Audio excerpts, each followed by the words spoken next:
Bismillahirrahmanirrahim. Assalamualaikum warahmatullahi wabarakatuh. Innal hamdalillah nahmaduhu ta'ala wa nasta'inuhu wa nastaghfiruh wa na'udzu billahi min shururi anfusina wa sayyiati a'malina. May yahdihillahu fala mudilla lahu wa may yudlil fala hadiya lahu. Wa asyhadu an la ilaha illallah wahdahu la syarika lahu wa asyhadu anna Muhammadan abduhu wa rasuluh, amma ba'd. Jamaah salat maghrib Masjid Istiqomah yang dirahmati oleh Allah Subhanahu wa taala.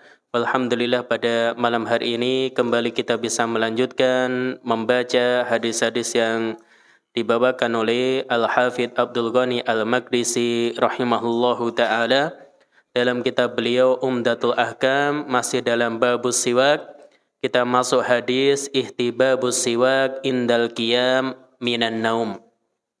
Dianjurkannya bersiwak ketika seorang dia bangun dari tidur. Qala al-musannif rahimahullahu ta'ala, beliau mengatakan an Hudzaifah ibnil Yamani radhiyallahu anhuma qala. Dari Hudzaifah ibnul Yaman, semoga Allah meridhoinya, beliau mengatakan kana an-nabiyyu sallallahu alaihi wasallam idza qama minal lail yasusu fahu bisiwak. Nabi sallallahu alaihi wasallam di antara kebiasaan beliau, idza qama minal lail, apabila beliau bangun dari tidur di malam hari, yasusu fahu bisiwak, maka beliau membersihkan mulutnya dengan siwak. Yasusu maknahu yaghsilu. Jadi makna yasusu adalah yaghsilu, mencuci atau membersihkan. Jadi yuqalu sasahu yasusuhu wa masahu yamusuhu idza ghasalahu. Jadi apabila dia mencucinya atau membersihkannya. Kemudian terkait dengan sahabat yang meriwayatkan hadis ini, beliau adalah Hudzaifah ibnul Yaman ibnu Jabir al-Abasi radhiyallahu anhuma. Maka Al-Yaman, nama bapak beliau aslinya adalah Husail. Jadi aslinya Husail. Aslama huwa wa abuhu, maka Hudzaifah bersama bapaknya masuk Islam. Wa arada suhuda Badrin fasaddahumal musyrikun. Maka ketika terjadi perang Badar, Hudzaifah beserta bapak beliau ingin ikut serta dalam perang Badar, fasaddahumal musyrikun, namun dihalangi oleh orang musyrik. Kemudian wasahida ghazwata Uhud, maka mereka berdua, Hudzaifah beserta bapaknya Husail atau Al-Yaman, ikut serta dalam perang Uhud. Faqatalal muslimuna abahu li'annahum lam ya'rifu. Maka kaum muslimin ketika itu dalam perang Uhud membunuh bapaknya Hudzaifah. Jadi kaum muslimin qatalal muslimuna abahu. Jadi kaum muslimin, para sahabat, membunuh bapaknya Hudzaifah. Kenapa? Li'annahum lam ya'rifu, karena mereka enggak tahu. Jadi membunuh bapaknya Hudzaifah khata'an, karena keliru. Ini disebutkan oleh Ibnu Ishaq, bahasanya Hudzaifah tasaddaqa bidiyati abihi alal muslimin. Beliau bersedekah membayar diat ya bapaknya atas kaum muslimin. Kemudian Hudzaifah ibnul Yaman radhiyallahu taala anhu, beliau termasuk di antara sahabat yang banyak meriwayatkan hadis dari Nabi sallallahu alaihi wasallam. Beliau pernah mengatakan, laqad haddatsani Rasulullah sallallahu alaihi wasallam ma kana wa ma yakunu ila qiyamis saah. Nabi sallallahu alaihi wasallam pernah menceritakan kepadaku makana, sesuatu yang telah terjadi, wa ma yakunu, dan peristiwa yang akan terjadi, ila qiyamis saah, sampai hari kiamat. Sehingga beliau disebut dengan sahibus sir, sahabat yang menyimpan rahasia. Kenapa?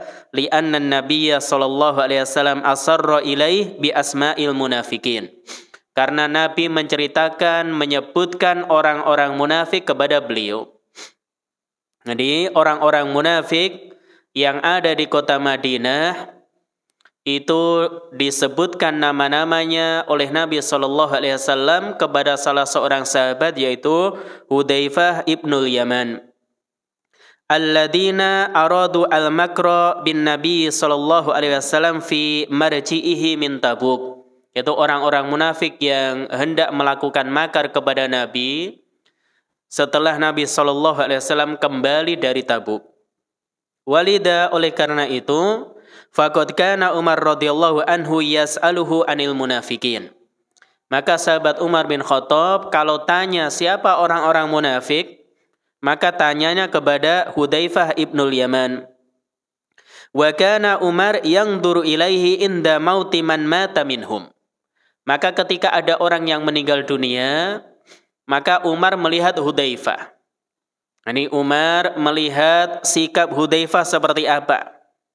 Fa illam yashhad janazatahu, apabila Hudzaifah ibnul Yaman tidak ikut serta ngurus jenazahnya, tidak ikut serta mensolatinya, lam yashhadha Umar. Umar juga demikian. Berarti apabila statusnya di dunia dia sebagai seorang muslim, dianggap seorang muslim ketika itu, akan tapi ternyata Hudzaifah tidak ikut serta dalam kepengurusan jenazahnya, tidak mensolatinya, berarti ini orang munafik yang diceritakan oleh Nabi SAW. Maka kalau ada orang meninggal ketika itu, Umar lihat dulu Hudzaifah datang enggak. Kalau Hudzaifah enggak datang, maka lam yashadha Umar. Umar ikut-ikutan enggak datang. Berarti ini orang munafik yang diceritakan oleh Nabi SAW kepada Hudzaifah, sehingga beliau disebut dengan sahibus sir, jadi sahabat yang menyimpan rahasia nama-nama orang munafik di kota Madinah yang diceritakan oleh Nabi SAW. Dan Hudzaifah juga ikut serta dalam perang Khandaq dan perang-perang setelahnya. Jadi perang-perang setelahnya, dan beliau dalam hal ini disebutkan oleh para ulama, mata sanata sitin wa thalathin, meninggal dunia tahun ke-36 Hijriyah, setelah meninggalnya Utsman bin Affan radhiyallahu taala anhu bi arba'ina lailah. Jadi 40 hari, 40 malam setelah Utsman meninggal, maka Hudzaifah ibnul Yaman radhiyallahu anhu meninggal dunia. Kemudian hadis ini, hadis yang dibawakan oleh Hudzaifah ini dikeluarkan oleh Imam Bukhari. Beliau masukkan dalam Kitabul Wudu dalam bab as-siwak. Jadi dalam bab as-siwak. Dan secara umum hadis ini menjelaskan istihbabus siwak, dianjurkan bagi seorang untuk bersiwak indal qiyam minan naum, tatkala dia bangun dari tidurnya. Dan sudah kita sampaikan di pertemuan-pertemuan sebelumnya, apabila redaksi hadis itu kana Nabiyyu sallallahu alaihi wasallam, ada kana, kemudian setelahnya ada fi'il mudhari. Jadi kana Nabiyyu sallallahu alaihi wasallam idza qama minal lail yasusu fahu, maka ini ada fi'il mudhari, maka dijelaskan oleh para ulama afadat at-tikrar wal mudawamah. Maka ini menunjukkan Nabi mengulang-ulang perbuatan beliau dan mendawamkannya, merutinkannya. Alal fi'li ma lam takun qarinatun ala khilafi dzalik. Selama tidak ada qarinah, tidak ada indikasi yang menyelisihinya, maka hukum asalnya kalau suatu hadis itu diawali dengan kana, kemudian di sana ada fi'il mudhari, maka ini menunjukkan at-tikrar wal mudawamah. Maka dari sini di antara kebiasaan Nabi, tatkala beliau bangun tidur, maka beliau bersiwak. Jadi di antara kebiasaan Nabi SAW, ketika beliau bangun tidur, maka beliau bersiwak. Diambil dari mana? Karena kata Hudzaifah, kana Nabiyyu SAW idza qama minal lail, kemudian baru disebutkan fi'il mudhari'nya.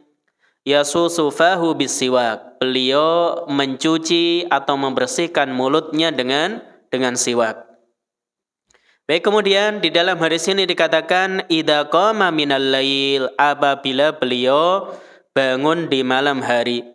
Jadi apabila beliau bangun di malam hari. Kemudian dijelaskan oleh para ulama, apakah ketika seorang dia bangun tidur di siang hari juga dianjurkan bersiwak? Masuk dalam cakupan hadis ini, ya, masuk dalam cakupan hadis ini, maka pendapat yang kuat apabila bau mulutnya berubah, jawabannya iya. Karena la'alla taqyid bil lail bi'tibaril ghalib. Kata Syekh Abdullah Al-Fauzan, disebutkannya kata malam hari bi'tibaril ghalib. Demikianlah kebanyakan orang apabila tidur ya di malam hari, dan tentu tidur di malam hari durasinya lebih lama, ya, sehingga potensi untuk berubahnya bau mulut lebih besar ketimbang seorang dia tidur di siang hari. Maka sehingga Nabi atau kata Hudzaifah disebutkan idza qama minal lail, apabila Nabi bangun dari tidur di malam hari. Maka status orang yang bangun tidur di siang hari apabila ilahnya sama, bau mulutnya juga berubah, maka dia juga dianjurkan untuk bersiwak. Kemudian yasusu itu sasa as-sayyi yasusuhu maknanya ghasalahu, mencucinya. Atau makna yang lain naqahu, membersihkannya. Atau dallakahu, menggosoknya. Jadi giginya, gusinya itu dibersihkan atau digosok. Kemudian faedah dari hadis ini yang pertama, al-haditsu dalilun ala istibabis siwak indal qiyam minan naum wal mubalaghatu fihi. Hadis ini dalil dianjurkan bersiwak ketika seorang dia bangun dari tidur wal mubalaghah fihi, dan bersungguh-sungguh ketika bersiwak. Kenapa? Li'annal fama yataghayyaru bin naum. Karena bau mulut seorang itu akan berubah setelah bangun dari tidur. Jadi setelah bangun dari tidur, maka bau mulutnya berubah. Bisa babi ma yatasa'adu ilaihi min abkhiratil ma'idah fayahtaju ila tandifihi wa tadhirih. Sebabnya karena yang ada di lambung itu naik ke mulutnya, sehingga bau mulutnya ini perlu dibersihkan.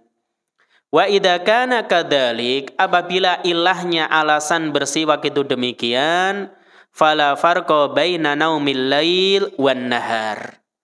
Maka tidak dibedakan apakah tidurnya di malam hari atau siang hari. Asalkan ada sebabnya, bau mulutnya berubah, maka dianjurkan bersiwak. Baik, kemudian faedah yang kedua, dhahirul hadits yaqtadi ta'liqal hukmi bi mujarradil qiyam minan naum. Dhahir hadis menunjukkan hukum ini dikaitkan dengan sekedar bangun dari tidur.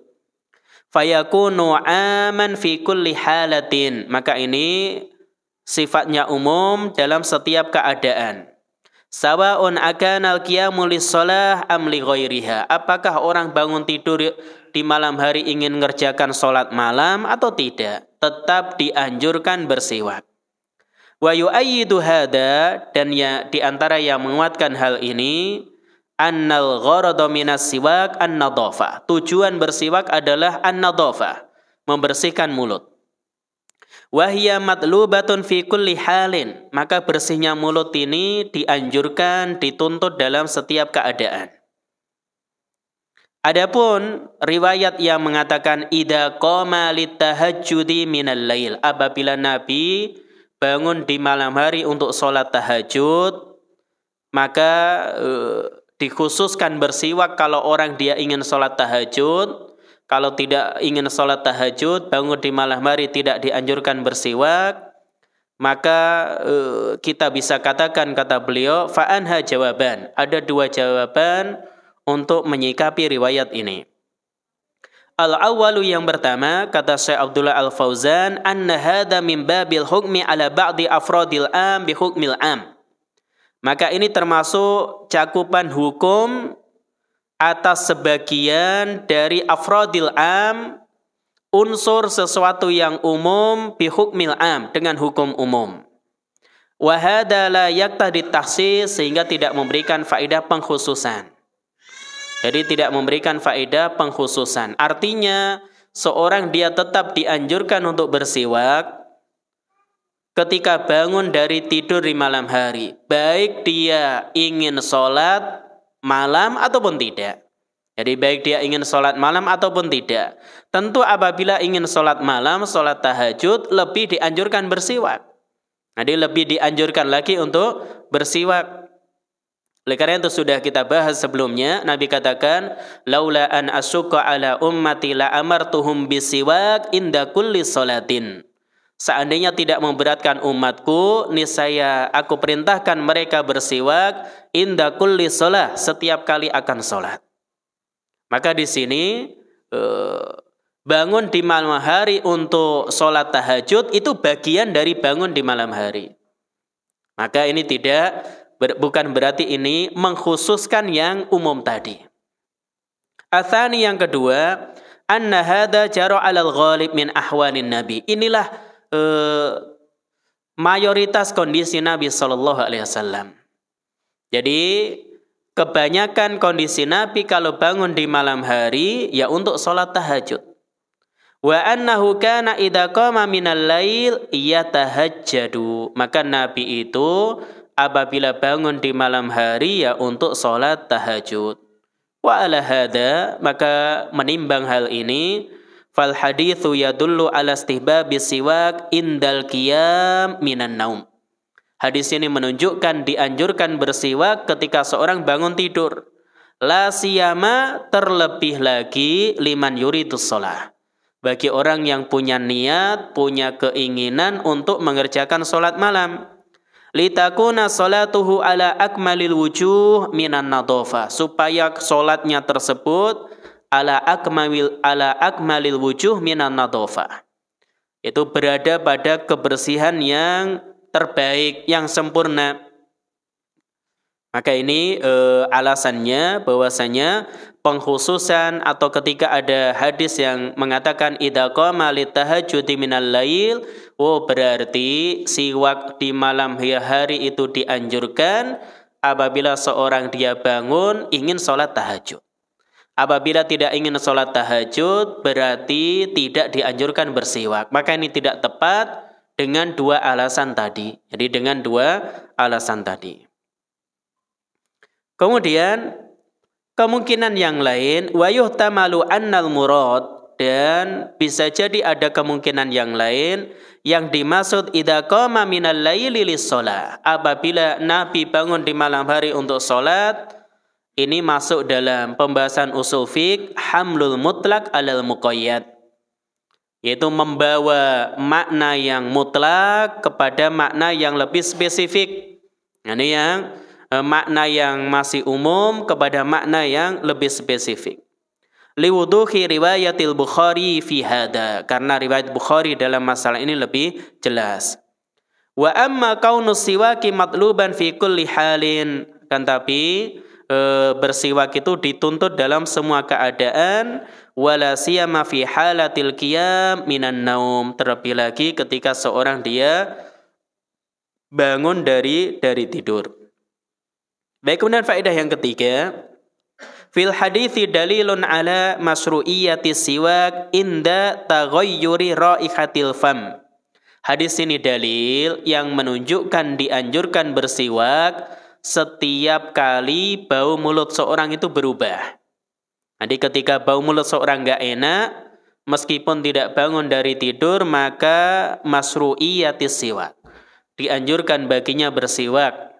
Kiasan ala taghayyuri raihatihi bin naum. Apa dalilnya kias? Dikiaskan bahwasanya sebab dianjurkannya bersiwak setelah bangun tidur karena bau mulutnya berubah. Berarti apabila ilah ini, sebab ini ada pada seseorang, meskipun dia tidak bangun dari tidur, ya, meskipun kondisi biasa, ketika bau mulutnya berubah, juga dianjurkan untuk bersiwak. Maka wahada mustafadun minal umum alladhi dallat alaihil illah. Maka ini ditunjukkan oleh keumuman illah tadi, alasan bersiwak. Wa huwa mutlaqut taghayyur, yaitu ketika bau mulut seorang berubah. Jadi ketika bau mulut seorang berubah. Baik, kemudian faedah yang keempat, inayatus syariat al-islamiyah bin nadhafah. Hadis ini dalil syariat Islam perhatian terhadap kebersihan. Jadi syariat Islam itu perhatian terhadap kebersihan. Kebersihan mulut juga diperhatikan. Kemudian faedah yang terakhir, annat tasawwuka fil fami kullihi. Jadi mulut yang disiwak, yang dibersihkan itu semuanya. Karena Nabi katakan yasusu fahu, kata Hudzaifah, Nabi mencuci fahu, mulutnya, maka mencakup al-asnan, gigi, wal lithah, gusi, wal lisan. Demikian juga lidah seorang juga dibersihkan. Baik, ini hadis yang kita bahas. Kemudian kita masuk hadis berikutnya, masih tentang siwak. Itu tentang bayanu hukmi siwak kulli waqtin. Hukum bersiwak setiap waktu, wa tasawwuk bisiwaki ghairi, dan bersiwak dengan siwak orang lain. Apa hukumnya? Baik, qala al-musannif rahimahullahu taala, beliau mengatakan an Aisyah radhiyallahu anha qalat, dari Aisyah semoga Allah meridainya, beliau menuturkan, dakhala Abdurrahman ibnu Abi Bakrin ala Nabi. Maka ketika itu Abdurrahman bin Abi Bakar, saudaranya Aisyah, masuk ke rumah Nabi SAW. Wa ana musnidatuhu ila sadri, dan ketika itu Nabi SAW bersandar ke dada Aisyah radhiyallahu taala anha. Wa ma'a Abdurrahman siwakun radbun, dan ketika itu Abdurrahman Ibnu Abi Bakar menemui saudaranya, saudara perempuannya, membawa siwak radbun, siwak yang basah. Yastannu bihi, yang beliau Abdurrahman bersiwak dengannya. Fa'abaddahu Rasulullah sallallahu alaihi wasallam basarahu, maka Nabi mengarahkan pandangan beliau kepada Abdurrahman yang membawa siwak tadi. Fa'akhadtu siwak, maka kata Aisyah, aku ambil siwak Abdurrahman, faqadimtuhu, kemudian aku patahkan menjadi dua, fatayyabtuhu, kemudian aku gigit-gigit sehingga dia menjadi lembut. Thumma rafa'tuhu ilan Nabi sallallahu alaihi wasallam, kemudian patahan satunya yang tentu tidak dipakai oleh Abdurrahman aku berikan kepada Nabi, fastan Nabi, dan Nabi bersiwak dengannya. Fama ra'aitu Rasulullah sallallahu alaihi wasallam istanna istinanan ahsana minhu. Dan aku tidak pernah melihat Nabi sallallahu alaihi wasallam bersiwak yang lebih baik dibandingkan siwak ketika itu. Fama ada an faragha Rasulullah sallallahu alaihi wasallam, maka tatkala Nabi sallallahu alaihi wasallam sudah selesai bersiwak, rafa'a yadahu au isba'ahu, Nabi mengangkat tangannya atau jarinya, thumma qala, dan mengatakan fir rafiqil a'la, bersama teman-teman yang tinggi. Thalathan, beliau ucapkan sebanyak 3 kali, thumma qada, kemudian Nabi sallallahu alaihi wasallam ketika itu meninggal dunia. Maka di detik-detik terakhir sebelum Nabi sallallahu alaihi wasallam beliau meninggal dunia. Wa kana taqulu, dan Aisyah katakan, mata baina hakinati wa dhakinati, Nabi meninggal antara perut dan leherku. Maka di pangkuan Aisyah radhiyallahu taala anha. Maka wa fi lafdin, dan dalam riwayat yang lain, faraaituhu yanzuru ilaih, aku melihat Nabi yang duru ilaih, melihat Abdurrahman bin Abi Bakar. Wa araftu, maka aku tahu annahu yuhibbus siwak, Nabi ingin bersiwak sebagaimana yang dilakukan oleh Abdurrahman. Fakultu, maka aku katakan, akhuduhu lak, wahai Nabi, apakah aku ambil siwak itu untukmu? Fa asyara bi ra'si, maka Nabi berisyarat dengan kepala beliau. Jadi ketika itu Nabi sakit menjelang detik-detik wafatnya beliau. Fa asyara bi ra'si, maka Nabi hanya berisyarat dengan kepalanya untuk menunjukkan iya. An-na'am, yaitu na'am. Hada lafdul Bukhari wa li Muslim nahwuhu. Maka ini redaksi Imam Bukhari dan redaksi Imam Muslim semisal dengan itu. Maka jamaah salat maghrib yang dirahmati oleh Allah Subhanahu wa taala, maka disebutkan oleh Aisyah di sini, dakhala Abdurrahman ibnu Abi Bakar. Abdurrahman ini syaqiqu Aisyah radhiyallahu taala anha, saudara kandung Aisyah. Dan ibu keduanya sama, yaitu Ummu Ruman. Jadi Ummu Ruman ini ibunya Aisyah, demikian juga ibunya Abdurrahman. Wa huwa asannu auladi Abi Bakrin As-Siddiq radhiyallahu taala anhu. Maka Abdurrahman ini anak yang paling muda dari Abu Bakar As-Siddiq. Aslama qabla al-fathi, beliau masuk Islam sebelum Fathu Mekah. Sebagian pendapat mengatakan yaumul fathi, ketika Fathu Mekah. Wa hasuna islamuhu, dan bagus keislaman beliau. Wa hajara ilal Madinah, dan beliau hijrah ke kota Madinah. Dan beliau di antara fityatun min Quraisy, salah seorang pemuda Quraisy, dan beliau termasuk min asja'i Quraisyin wa armahum bisahmin, termasuk pemuda Quraisy yang jago memanah. Mata fi Makkah, beliau meninggal dunia di Mekah sanata 58 tahun 58 Hijriyah. Ini tahun 58 Hijriyah. Baik, kemudian yang disebutkan oleh para ulama terkait dengan faedah dari hadis ini. Yang pertama, jawazu dukhuli aqaribiz zaujati ala zawj fi maradih wa ghairi. Hadis ini dalil bolehnya aqaribiz zaujah, kerabat istri, itu dukhul, dia masuk ke rumah az-zawj, suami, fi maradih wa ghairi, baik ketika sakit ataupun tidak. Maka di sini Abdurrahman, beliau adalah adiknya Aisyah radhiyallahu taala anha. Jadi adik kandung dari Aisyah, ibunya sama, Ummu Ruman. Maka ketika Nabi sallallahu alaihi wasallam sakit dan Nabi berada di rumah Aisyah, maka Abdurrahman datang. Maka ini dijadikan dalil oleh para ulama bolehnya kerabat sang istri, ya, dia datang ke rumah suami. Dia datang ke rumah suami, maka boleh adiknya atau kakaknya boleh fi maradih wa ghairi, baik dalam kondisi sakit, suaminya sakit ataupun tidak. Kemudian faedah yang kedua, annahu yambagi at-talatuf bil marid. Hadis ini dalil hendaknya sikap terhadap orang yang sakit itu bitalatuf, yaitu lemah lembut, wa mura'atu halih, memperhatikan kondisinya. Wa fi'lil arfaq bihi min tasnidin wa nahwihi, dan bersikap lemah lembut kepadanya, yaitu dibuatkan sandaran, ya, tidur yang nyaman atau yang semisalnya. Maka di sini ketika Nabi sallallahu alaihi wasallam beliau sakit, maka ketika itu beliau dipangku bersandar kepada Aisyah radhiyallahu taala anha. Bahkan kata Aisyah ketika itu beliau meninggal, mata baina hakinati wadakinati, maka Nabi itu meninggal antara perut dan leherku. Maka Nabi meninggal dunia di pangkuan Aisyah radhiyallahu taala anha, dan ketika itu sakit. Oleh karena itu dari sini para ulama berdalil hendaknya seorang dia at-talattufu bil marid. Ketika ada kerabat kita yang sakit, istri atau anak kita, orang tua kita, maka hendaknya melayani atau bersikap dengan lemah lembut. Baik, kemudian faedah yang ketiga, fihi dalilun liman qala.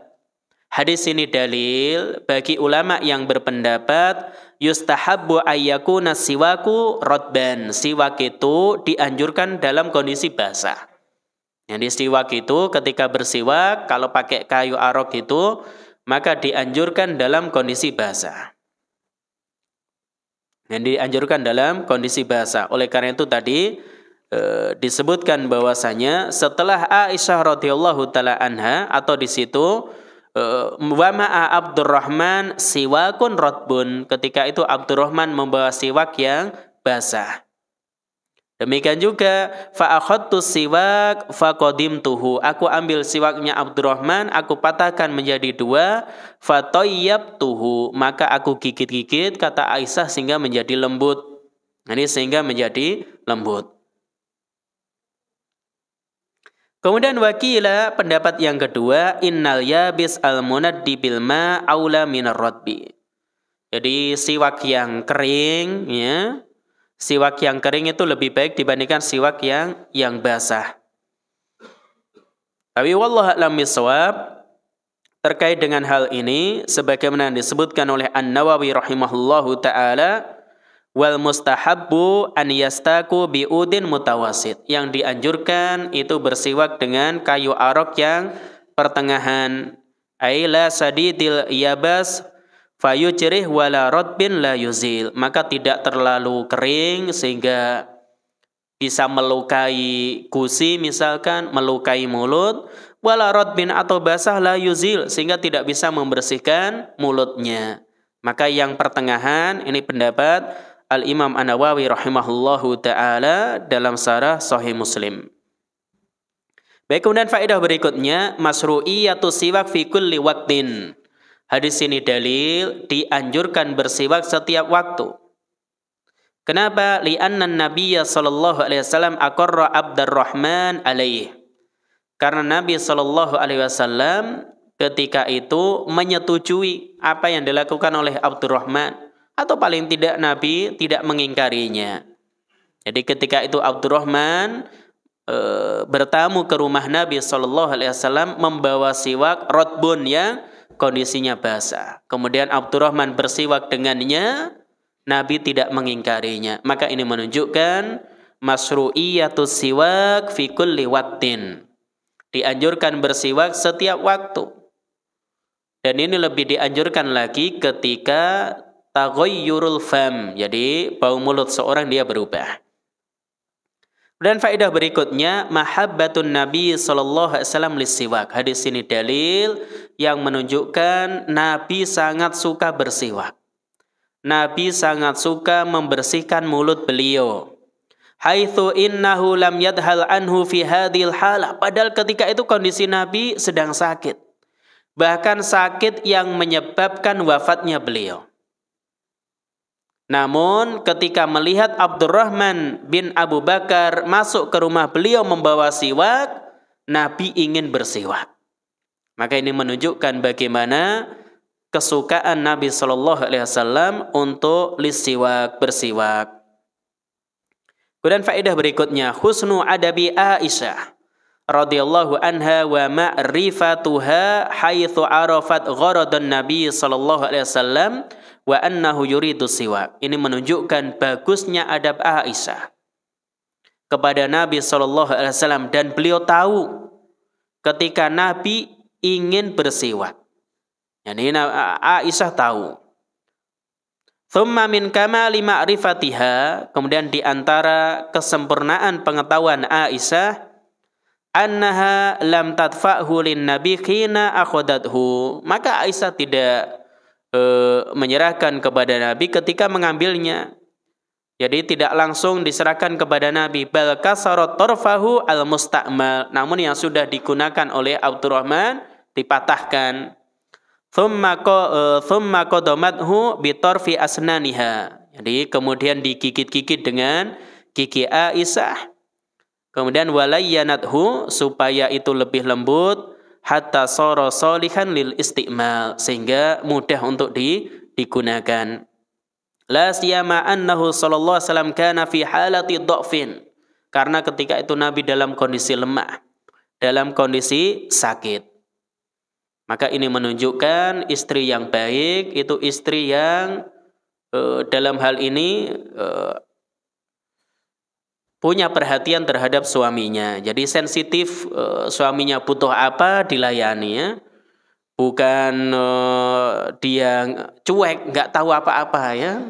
Mau suaminya sakit, mau suaminya datang pulang pusing kepalanya, ya, udah diomelin ya. Ini bukan demikian. Maka Aisyah itu tahu, oh Nabi hanya berisyarat lihat Abdurrahman bawa siwak ya.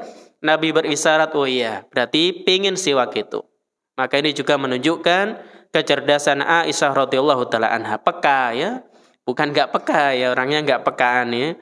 Kalau nggak dikasih tahu diomongin juga nggak paham-paham ya.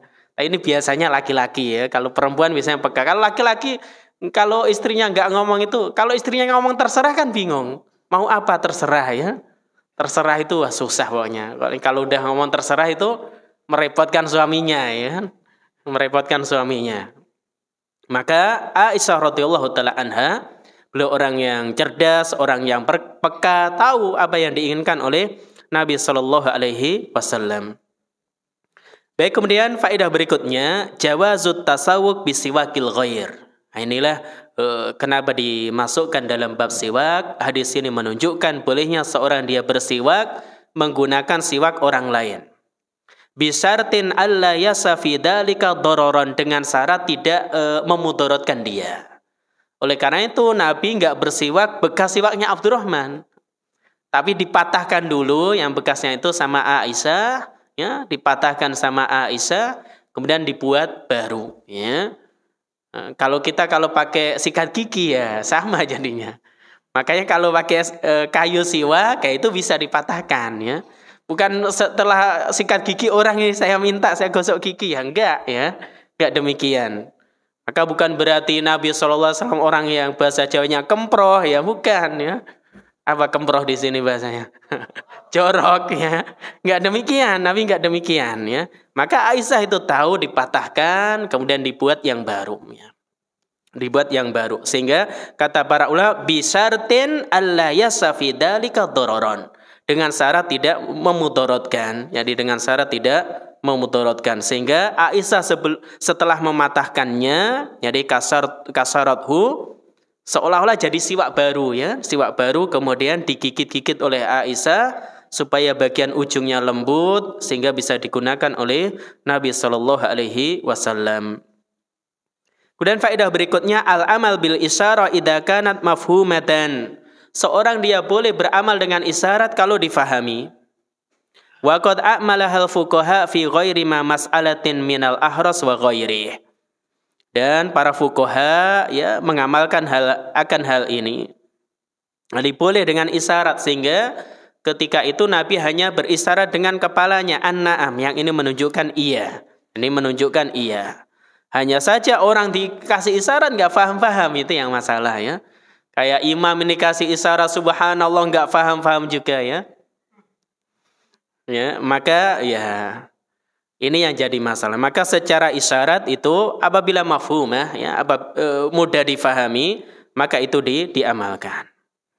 Baik, kemudian faedah berikutnya, quwwatu qalbin Nabi sallallahu alaihi wasallam, menunjukkan begitu kuatnya hati Nabi sallallahu alaihi wasallam. Ketika itu beliau sakit, bahkan sakit yang menyebabkan beliau wafat, namun beliau masih sempat siwakan, ya. Tidak hilang akal beliau. Jadi tidak hilang akal beliau. Bahkan wadu'a halal maut, beliau berdoa ketika itu dengan berisyarat dengan tangannya firrafiqil a'la. Ya Allah, aku bersama teman-temanku yang tinggi. Maka ini menunjukkan bagaimana kuatnya hati Nabi sallallahu alaihi wasallam. Tidak setiap orang ketika menghadapi sakaratul maut demikian. Ya. Macam-macam, tergantung kebiasaan dia. Oleh karena itu, ketika seorang dalam kehidupannya dia isi dengan berbagai kebaikan, maka insya Allah ketika di akhir hidupnya juga demikian. Maka kata Imam Ibnu Katsir, man asya ala syai'in mata alaih. Ketika beliau menafsirkan firman Allah, wala tamutunna illa wa antum muslimun, janganlah kalian meninggal dunia kecuali dalam keadaan Islam. Maka kata beliau, man asya ala syai', siapa yang hidup dengan kebiasaannya, mata alaih, maka dia akan wafat, akan meninggal dunia dengan kebiasaannya tadi. Maka kalau orang dalam kehidupannya diisi dengan berbagai kebaikan, ada harapan besar tatkala meninggal dunia dia berada di atas kebaikan. Dan sebaliknya, kalau orang dia mengisi waktunya dengan hal-hal yang itu menyebabkan kemurkaan Allah Subhanahu wa taala, kemaksiatan, maka ya jangan banyak berharap akan husnul khotimah ya. Meninggal dunia dalam kebaikan ya sulit. Mungkin ya mungkin, tapi sulit ya, karena al jaza min jinsil amal. Balasan yang Allah berikan sesuai dengan amal kita. Betapa banyak kita dapati orang meninggal dunia dalam sujudnya, orang meninggal dunia ketika adzan, orang meninggal dunia ketika membaca Al-Quran, atau setelah sholat subuh pulang kemudian meninggal dunia, atau setelah berbuka puasa Senin kemudian meninggal dunia. Inilah kebiasaan dia. Tapi juga kita dapati orang bermaksiat meninggal dunia, sudah tua renta maksiat meninggal dunia, ya ada yang demikian. Maka seorang dia berdasarkan kebiasaan dia.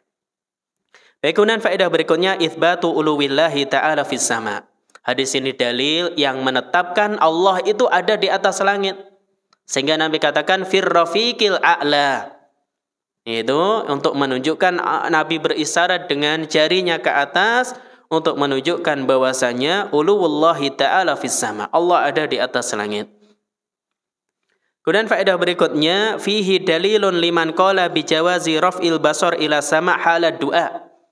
Maka hadis ini dijadikan dalil oleh sebagian ulama bolehnya seorang dia melihat ke atas tatkala berdoa. Yaitu fi ghairi shalah, di selain salat. Kenapa? Li'anna dhahir annahu sallallahu alaihi wasallam rafa'a ra'sahu ila sama yas'alullah ta'ala. Karena dohirnya ketika Nabi ngangkat kepalanya ke atas, beliau minta kepada Allah Subhanahu wa ta'ala. Maka boleh seorang ketika berdoa dengan menghadap ke atas, matanya melihat ke atas, tapi ini fi ghairi shalah, di luar salat. Ini di luar salat. Kemudian faedah berikutnya jawazu ayyakuna alladhi qarabat wafatuh jalisan mustanidan ila zaujatihi wa ghairiha mimman ya'uzzu alaih. Hadis ini dalil yang menunjukkan orang yang sudah dekat wafatnya, sudah dekat kematiannya, boleh dia duduk bersandar kepada istrinya atau orang yang bisa menguatkan dia, ya. Jadi bersandar kepada istrinya atau orang yang bisa menguatkan dia. Oleh karena itu Nabi ketika itu beliau bersandar kepada Aisyah, ada di pangkuan Aisyah radhiyallahu taala anha. Kemudian faedah yang lain husnu asyaratin Nabi sallallahu alaihi wasallam li azwajihi. Hadis ini dalil bagusnya muamalah Nabi kepada istri-istri beliau. Wa kamalu mahabbatihi sallallahu alaihi wasallam li Aisyah, dan beliau sangat cinta kepada Aisyah. Wa mahabbatiha lahu haitsu innahu tuwfiya fi aqrabil halati ilaiha.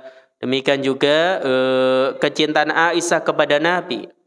Oleh karena itu ketika Nabi meninggal dunia, beliau dekat dengan Aisyah radhiyallahu taala anha, bahkan berada di pangkuan Aisyah. Kemudian faedah yang lain fadilatu Aisyah radhiyallahu taala anha bi husni mu'asharatiha an-nabi sallallahu alaihi wasallam. Hadis ini dalil yang menunjukkan keutamaan Aisyah, bagusnya muamalah beliau bersama Nabi sallallahu alaihi wasallam. Wa wafatuhu fi hujriha wa baitiha wa yaumiha. Nabi wafat di pangkuan Aisyah, di rumah Aisyah. Demikian juga di hari giliran Nabi datang ke rumah Aisyah. Maka ini menunjukkan bagaimana Allah pilihkan memang Aisyah radhiyallahu taala anha, orang yang paling dicintai oleh Nabi sallallahu alaihi wasallam. Baik, mungkin adzan terlebih dahulu, nanti saya lanjutkan sedikit faedah dari hadis ini.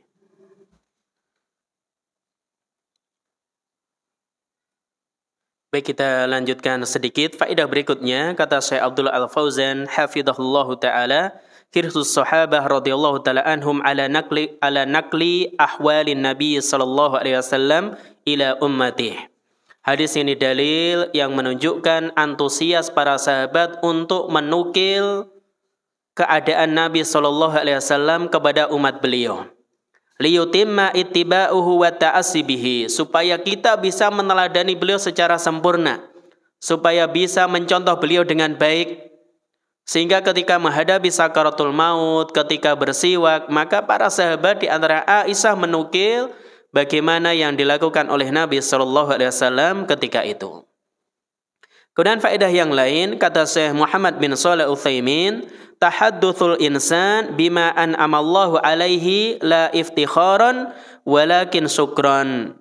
Maka boleh seorang dia menceritakan nikmat yang Allah berikan kepadanya.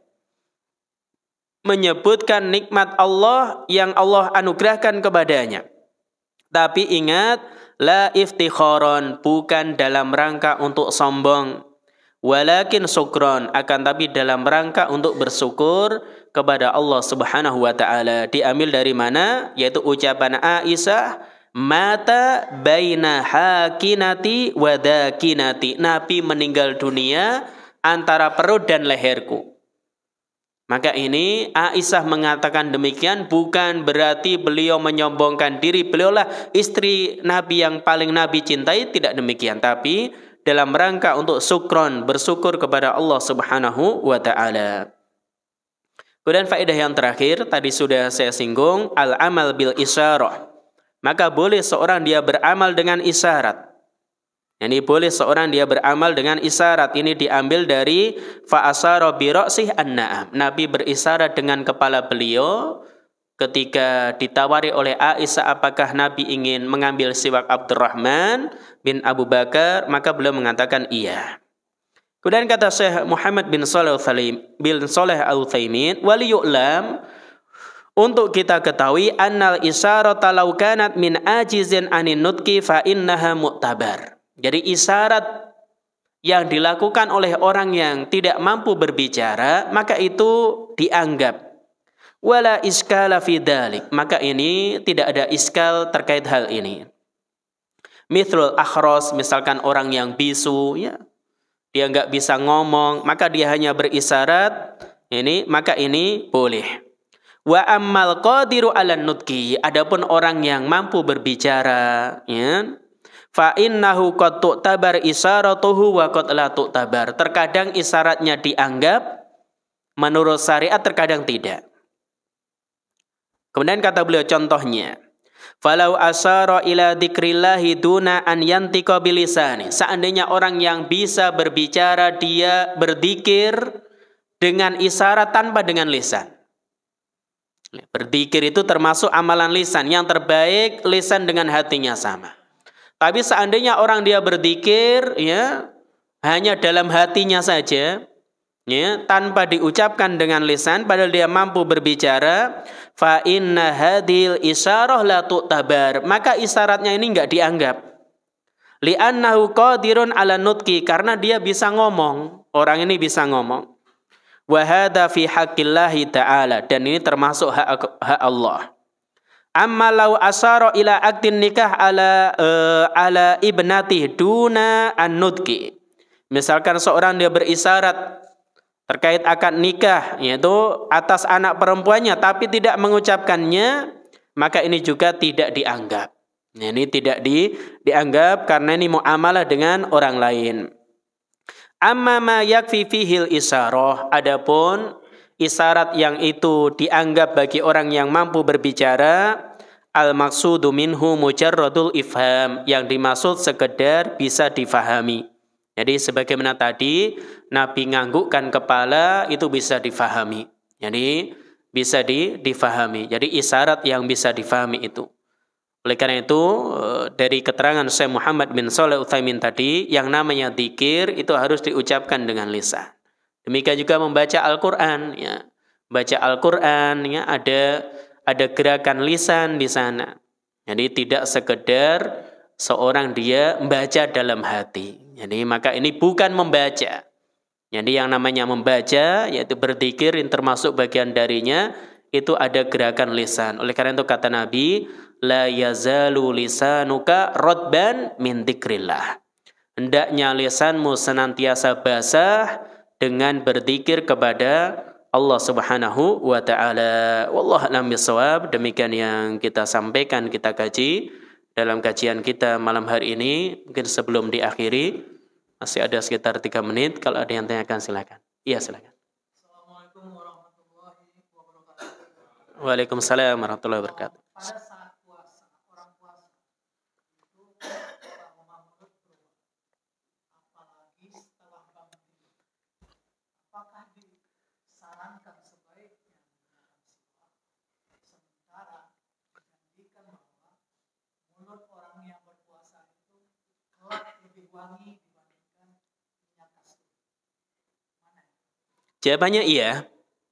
Jadi siwak itu dianjurkan bagi orang yang bau mulutnya berubah, baik orang yang berpuasa ataupun tidak. Pendapat yang kuat, baik qabla zawal atau ba'da zawal. Baik sebelum duhur atau setelah duhur. Jadi seorang tetap dianjurkan bersiwak. Adapun bau mulut orang yang berpuasa itu lebih wangi dari minyak misik itu nanti. Jadi kalau sekarang kalau kita puasa kepada saudara kita, ya kita memudaratkan dia. Ini seperti minyak kasturi. Kasturi dari mana? Ini bukan. Ini nanti ya. Ketika seorang dia beribadah kepada Allah Subhanahu wa taala, ya. Kemudian dia dalam hal ini berpuasa karena Allah, maka bau mulut yang enggak enak ini akan diganti dengan wangi kasturi nanti. Tapi realitanya enggak ada orang puasa bau mulutnya enak, enggak ada. Di dunia enggak ada.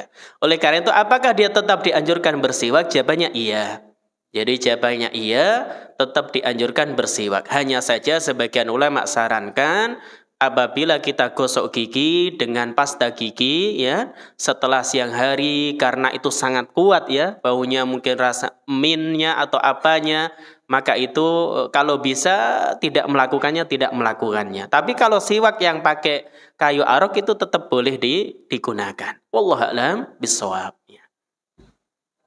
Iya, silakan.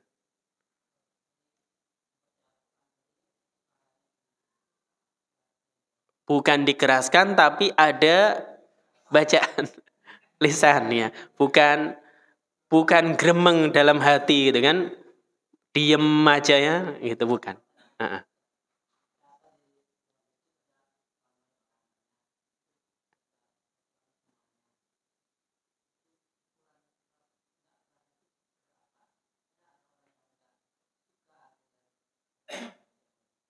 Iya.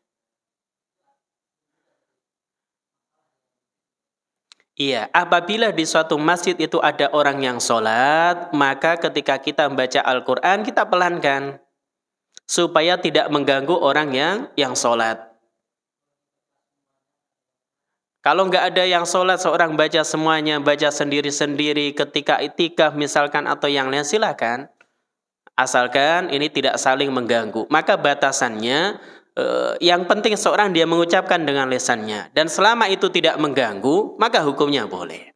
Adapun kalau membaca Al-Quran, apalagi pagi-pagi kemudian lewat toa luar, ya, ini kan tentu bisa mengganggu yang lain. Tapi kalau hanya bisa kita dengar sendiri saja atau kanan kiri kita juga suaranya pelan, insya Allah tidak mengapa. Tapi sekali lagi, jika ada orang yang sholat, maka seorang dia jangan sampai bacaan Al-Qur'annya mengganggu. Jadi jangan sampai bacaan Al-Qur'annya mengganggu. Maka dia bisa kondisikan seperti apa. Minimal kita bisa dengar sendiri. Demikian ya, mungkin demikian yang kita sampaikan. Sekali lagi kurang lebihnya mohon maaf. Kalau kurang jelas silakan ditanyakan ke ustadz yang lain. Kita akhiri dengan doa kafaratul majlis. Subhanakallahumma bihamdika asyhadu an la ilaha illa anta astaghfiruka wa atubu ilaik. Walhamdulillahi rabbil alamin. Assalamualaikum warahmatullahi wabarakatuh.